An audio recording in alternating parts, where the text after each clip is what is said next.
పరిశ్రమల స్థాపనలో AP brand image తిరిగి వచ్చేలా నూతన పారిశ్రామిక విధానం ఉండాలని సీఎం చంద్రబాబు అధికారులకు స్పష్టం చేశారు. దేశంలోని అగ్రస్థాయి 5 రాష్ట్రాలతో పోటీ పడేలా తీర్చిదిద్దాలని నిర్దేశించారు. 100 రోజుల్లోగా అన్ని పారిశ్రామిక విధానాలు తీసుకురావాలని స్పష్టం చేశారు. ఈ నెల 16న పారిశ్రామికవేత్తలతో సమావేశం నిర్వహించాలని సీఎం నిర్ణయించారు.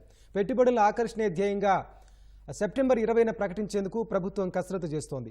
2023-27 పారిశ్రామిక విధానం వల్ల ఆశించిన ఫలితాలు రావడం సాధ్యం కాదని భావిస్తున్న కూటమి ప్రభుత్వం పారిశ్రామికవేత్తలకు అనువైన విధానాలు తీసుకురావాలని, నిబంధనలను సరళీకరించాలన్న యోచనలో ఉంది. నూతన పారిశ్రామిక విధానంపై సమీక్షలో ముఖ్యమంత్రి చంద్రబాబు అధికారులకు కీలక ఆదేశాలు జారీ చేశారు. పారిశ్రామిక అభివృద్ధికి సంబంధించి దేశంలోని టాప్ 5 రాష్ట్రాలతో పోటీ పడే స్థాయిలో ఏపీ నూతన పారిశ్రామిక విధానం ఉండాలన్నారు. ఆ దిశగా చర్యలు తీసుకోవాలని అధికారులకు సూచించారు. నూతన పారిశ్రామిక విధానం రూపకల్పనలో నీతి ఆయోగ్ ఆలోచనల్ని కూడా పరిగణలోకి తీసుకోవాలని చెప్పారు.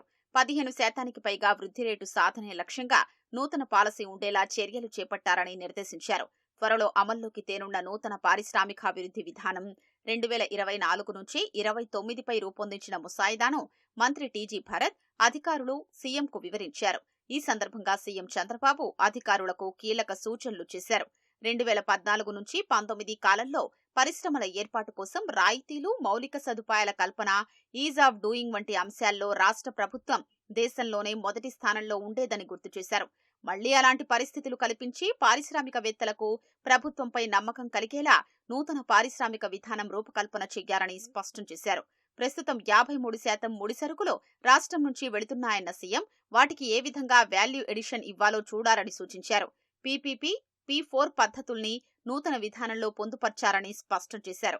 పరిశ్రమల ఏర్పాటుకు అవసరమైన అనుమతులు వేగవంతంగా ఇవ్వగలిగితే పరిశ్రమలు త్వరగా ఏర్పాటవుతాయని సీఎం అన్నారు.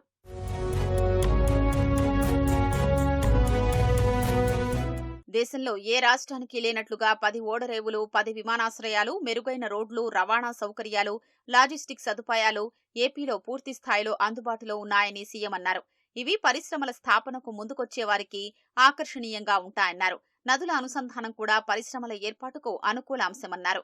వేగంగా, తక్కువ ఖర్చుతో పెద్ద ఎత్తున పరిశ్రమలు ఏర్పాటయ్యేలా చర్యలు తీసుకోవాలని సీఎం అధికారులకు సూచించారు. భారతదేశానికి కొత్తగా ఏ పరిశ్రమ వచ్చినా దాన్ని ఏపీకి తీసుకొచ్చేలా అందరూ పనిచెయ్యాలని ఆదేశించారు.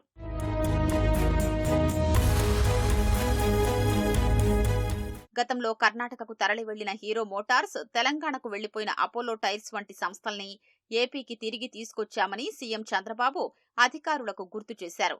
Green energy, green hydrogen, electric వాహనాల తయారీ, ఆక్వా, ఆహార శుద్ధి వంటి రంగాల్లో పెద్ద ఎత్తున పరిశ్రమల స్థాపన జరిగేలా నూతన పారిశ్రామిక విధానం రూపకల్పన జరగాలని నిర్దేశించారు. ఈ నెల 16న పారిశ్రామికవేత్తలతో భేటీ కానున్నానని అధికారులకు తెలిపారు.